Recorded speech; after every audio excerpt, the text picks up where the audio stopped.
So students, welcome to CBSE Tea Point. As you all know, we have already completed 3 chapters of your 9th class NCERT, that is number system, second chapter is polynomials and third chapter is coordinate geometry.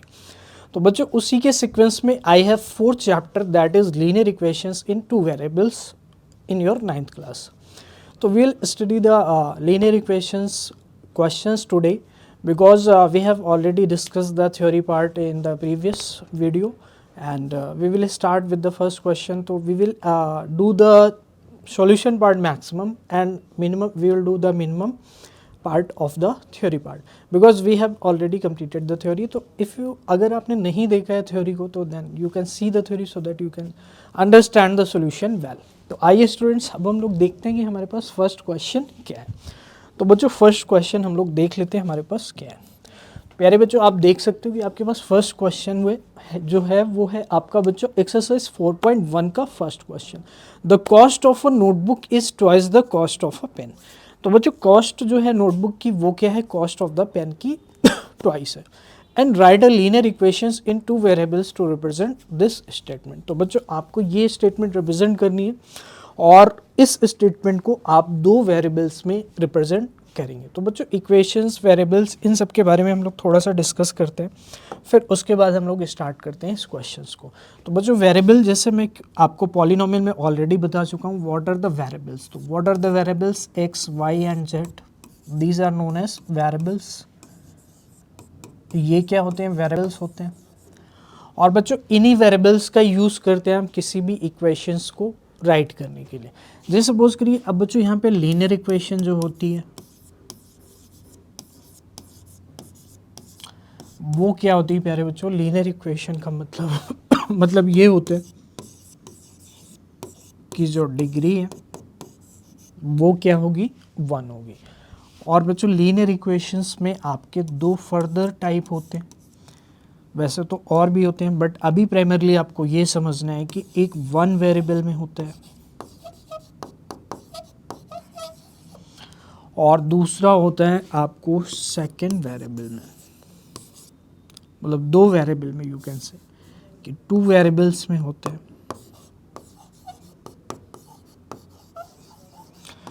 Okay dear students, तो 1 variable में आप use कर सकते हैं x, Y या Z में से किसी एक का. तो I am using x. And 2 variables में बच्चों क्या यूज़ होगा, x and y. Okay students, तो let's see the cost of notebook is twice the cost of pen. तो बच्चों यहाँ पर जब भी आपको अननोन क्वांटिटी गिवन हो तो आपको कुछ ना कुछ क्या करना पड़ेगा, वेरिएबल को लेट करना पड़ेगा. ओके, तो आइए बच्चों अब हम लोग देखते हैं.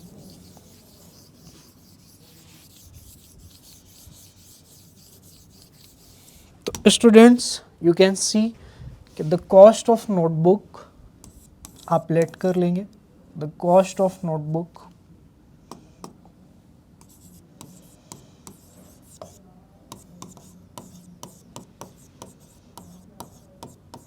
बच्चों क्या हो जाएगा, x हो जाएगा. द कॉस्ट ऑफ पेन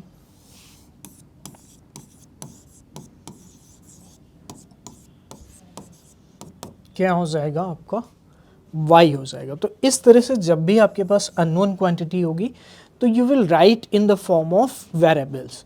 तो मुझे नहीं पता कि यहाँ पे कॉस्ट ऑफ नोटबुक क्या होगी, कॉस्ट ऑफ पेन क्या होगी. तो मैंने क्या किया है, नोटबुक की कॉस्ट को x लेट कर लिया है और जो पेन है मेरा उसकी कॉस्ट को y लेट किया. अब स्टूडेंट्स आपको क्या करना होगा, according to question, according to question. तो जो क्वेश्चन आपका कहता है तो according to question, according to question what is this, the notebook cost of notebook is twice. तो cost of notebook x, this is the twice of cost of your pen. तो that means twice of क्या हो जाएगा बच्चों, y हो जाएगा. तो आपको क्या करना था इन 2 वेरिएबल्स. तो we have 2 variables x and y. अब क्या करेंगे बच्चों, ट्रांसपोजिशन कर लेंगे.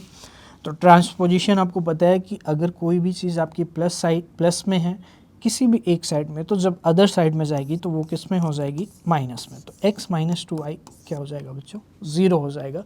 तो ये होगा आपका वेरिएबल्स में रिप्रेजेंटेशन इस सिचुएशन का. तो दिस इस तरह से एक particular situation you have been given and you have to represent that situation in the linear equations, in the form of linear equation. That linear equation could be in one variable and two variable, that depends on the situation कि situation क्या होगी. तो situation क्या है उस पर depend करेगा कि what is the actual linear equation here, because according to situation आपको variables को let करना पड़ेगा. तो that should be in your mind कि हमें इस क्वेश्चन को, इस टाइप के क्वेश्चन को कैसे कंप्लीट करना है. तो let's come into second, that is your question number 2. तो देख सकते हैं students, there is one statement, express the following linear equations. तो there is a linear equation आपको क्या दी गई है. तो there are, in fact you can see there are many parts. तो it has been given there are linear equations in the form of ax plus by plus c equal to 0 and indicate the value of a, b and c in each case. तो each case में क्या करना है, a, b, c की value को indicate करना है.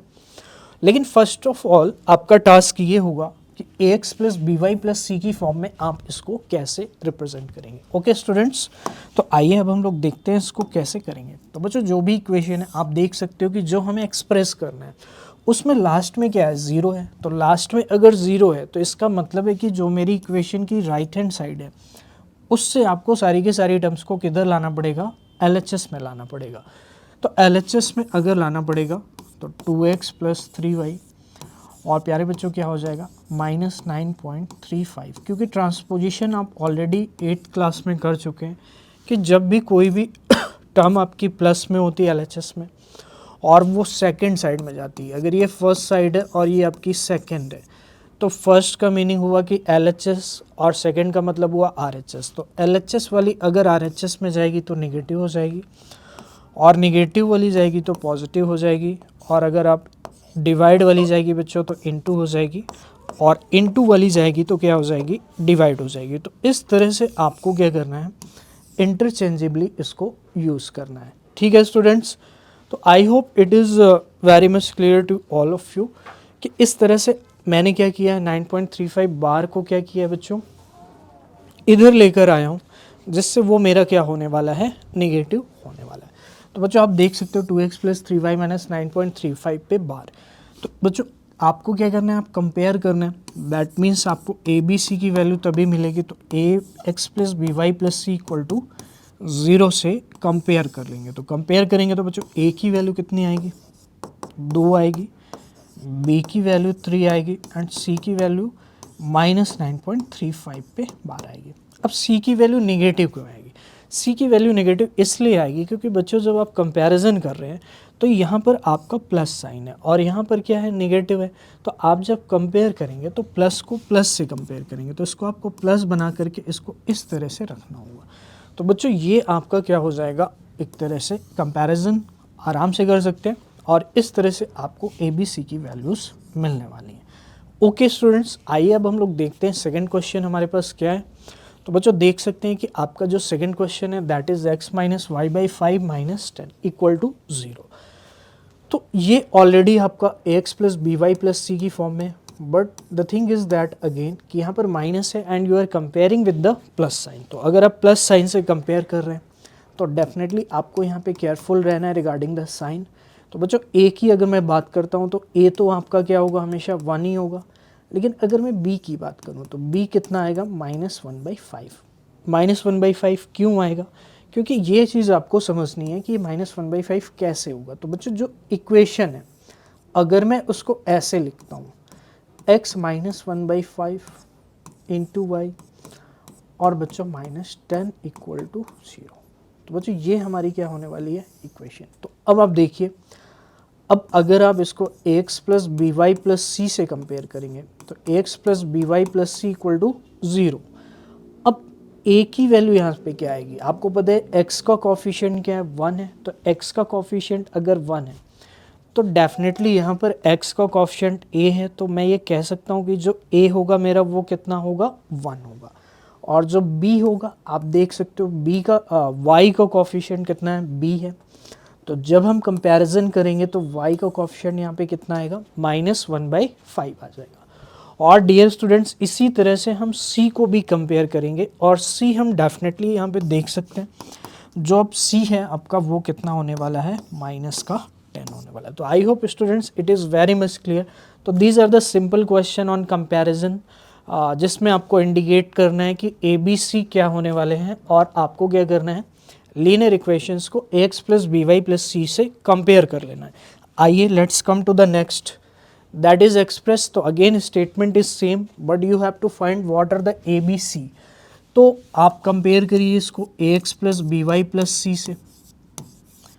तो बच्चों जब भी आपकी इक्वेशन नॉट स्टैंडर्ड फॉर्म में दे रखी है तो आपका वर्क ये होगा कि आप इसको क्या करोगे, स्टैंडर्ड फॉर्म में कन्वर्ट कर लोगे। तो बच्चों स्टैंडर्ड फॉर्म क्या होती है, आपके सामने लिखी गई X plus B Y plus C equal to 0। तो आप देख रहे हो कि इक्वल टू के RHS में क्या है, 0 है, जबकि इक्वल टू के RHS में इसमें कितना है, 6 है। तो डेफिनेटली आपको इस 6 को इधर लेकर आना पड़ेगा जिससे आप इसको स्टैंडर्ड फॉर्म में लेकर आए। तो -2x प्लस 3y और -6 इक्वल टू 0। तो अब आप कंपैरिजन कर सकते हैं, डेफिनेटली इक्वल टू 0 यहाँ पर है और इक्वल टू 0 यहाँ पर है। तो बच्चों आप देख सकते हो कि जो x का कोफिशिएंट है वो यहाँ पर कितना है, a है, और x का कोफिशिएंट यहाँ पर कितना है, -2 है। तो मैं ये कह सकता हूँ कि a की वैल्यू कितनी होगी, -2 होगी। और सिमिलरली y का कोफिशिएंट b है और यहाँ पर y का कोफिशिएंट क्या है, 3 है। तो मैं कह सकता हूँ b की वैल्यू क्या होगी, 3 होगी। और c के लिए आपको केयरफुल रहना है। तो c बच्चों अगेन यहाँ पे प्लस आ चुका है, तो आपका क्या होने वाला है, -6 होने वाला है। तो let's come to fourth part, that is x equals to 3y। तो बच्चों क्या होगा, x minus 3y equal to 0।